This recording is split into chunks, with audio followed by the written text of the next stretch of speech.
Robert Vadra मंगलवार को ED office पहुंचे। उन्हें गुरुग्राम जमीन सौदे के मामले में पूछताछ के लिए ईडी ऑफिस बुलाया गया था।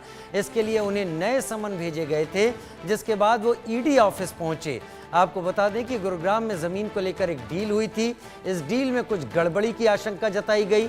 ईडी इस मामले की जांच कर रही है। ईडी ऑफिस से निकलने के बाद रॉबर्ट वाड्रा ने कहा कि वो जांच में सहयोग करते रहेंगे।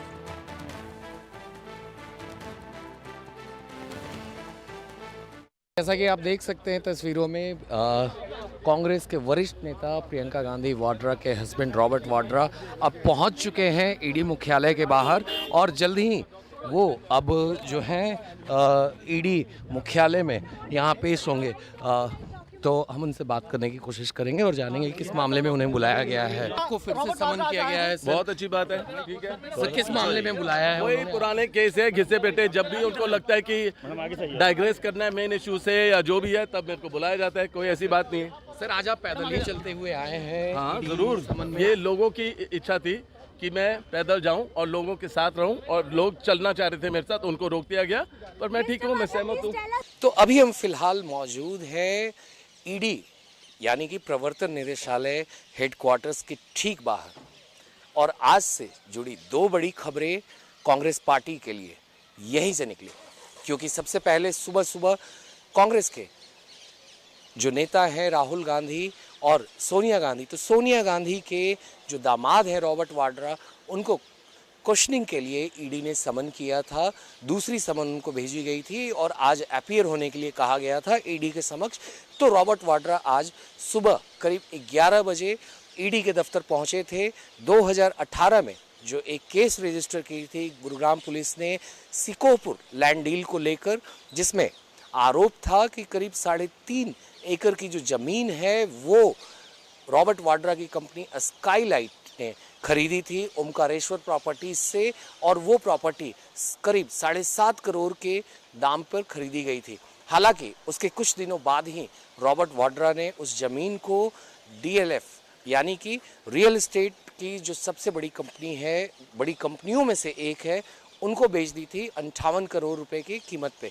तो इसको लेकर ईडी ने आज रॉबर्ट वाड्रा से करीब 7 घंटे की पूछताछ की। हालांकि रॉबर्ट वाड्रा जब शाम को निकलने वाले थे ईडी दफ्तर से, तो उसके ठीक 20 मिनट पहले ही जो नेशनल हेराल्ड केस में अभी 2 दिन पूर्व ही जो ईडी का एक्शन हुआ था, जिसमें काफ़ी तमाम जो प्रॉपर्टीज़ है ईडी ने नेशनल हेराल्ड के अटैच किए थे और उसके लिए काफ़ी काम आगे बढ़ा दिया था। तो उस केस में भी ईडी ने आज एक फ्रेश चार्जशीट फाइल की, जिसमें उन्होंने कांग्रेस की जो वरिष्ठ नेत्री हैं सोनिया गांधी और सीपीपी पार्टी चेयरपर्सन भी हैं और राज्यसभा की सांसद भी हैं, उनका नाम उन्होंने उस चार्जशीट में डाला है।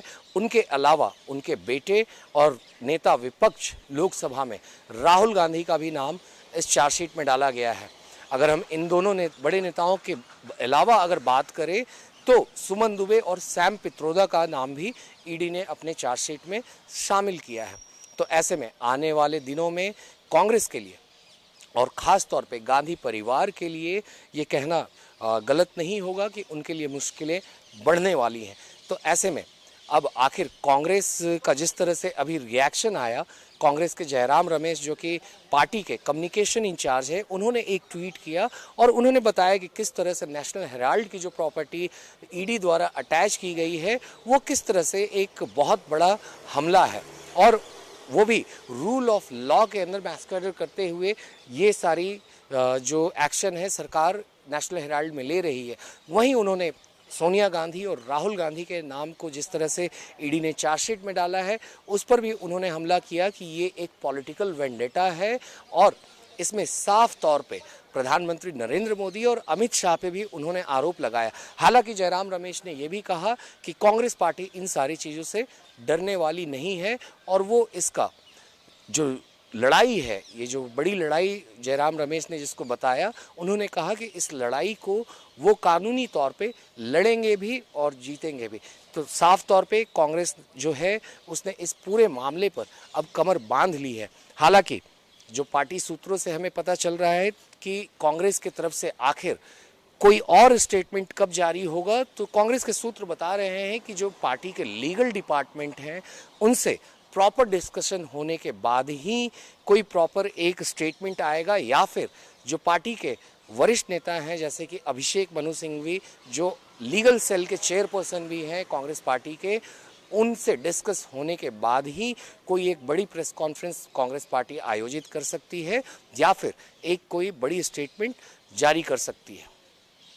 कैमरा पर्सन अवधेश चौरसिया के साथ आनंद सिंह, दिल्ली।